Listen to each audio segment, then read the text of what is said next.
Kekerabatan ada memiliki kewajaran di dalam konsep DNA itu ya. Kalau untuk penelitian ada kewajarannya, yakni 17% ya.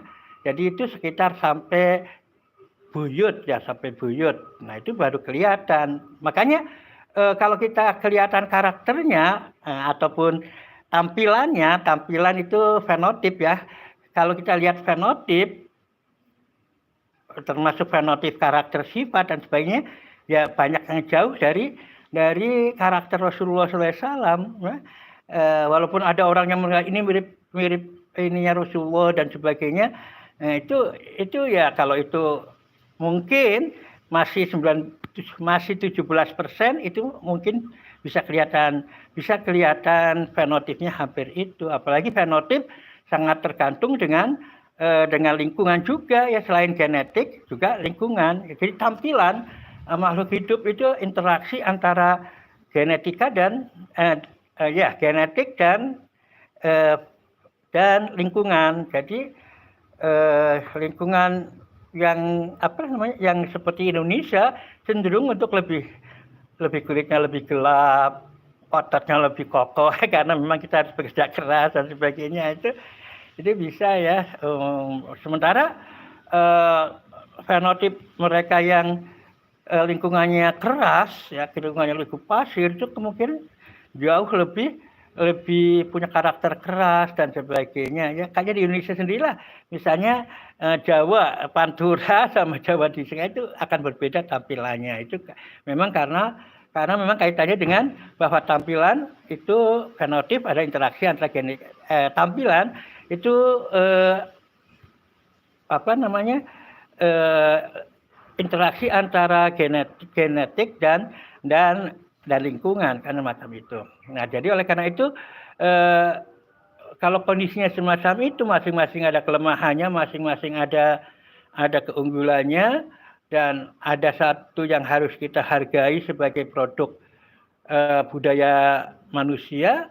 Nah, kita tidak bisa bersikap skeptis ya, apalagi bersikap a priori terhadap satu ikutan. Ya. Oleh karena itu ada baiknya memang kalau kita mau tentukan dengan sistem kekerabatan DNA, ya kita sepakat mengadakan DNA. Tetapi kalau mereka yang menggunakan diagram family tree ya, garis keturunan dengan diagram keluarga, jika nyambung dan tidak mencerminkan katakanlah karakteristik sesuai dengan misalnya Rasulullah, ya itu wajar saja karena memang prevalensi gennya sudah semakin kecil. Nah, jadi hal-hal semacam itu tinggal kita masalah memahami masalah terkait dengan privilege ya.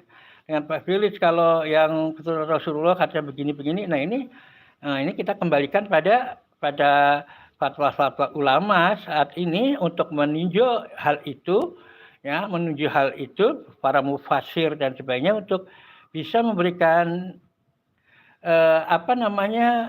pengertian yang lebih ada resultan antara kontribusi sistem diagram keluarga dan juga melalui sistem DNA. Jadi ada satu hal yang harus diputuskan bersama ya, sehingga tidak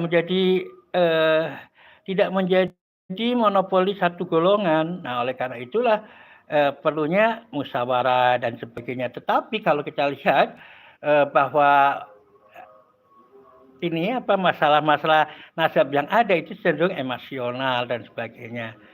Cenderung bukan mencari kebenaran, tapi mencari pembenaran.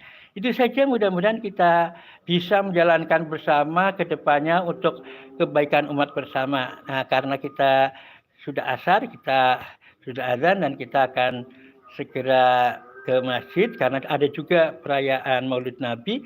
Kita akhiri ya, mudah-mudahan ada manfaatnya, dan keterkaitan antara Maulid dan nasab ini mudah-mudahan bisa kita selesaikan dengan baik tanpa harus menyibukkan macam-macam, karena sebetulnya kita harus banyak berbuat untuk umat. Demikian, Assalamualaikum warahmatullahi wabarakatuh.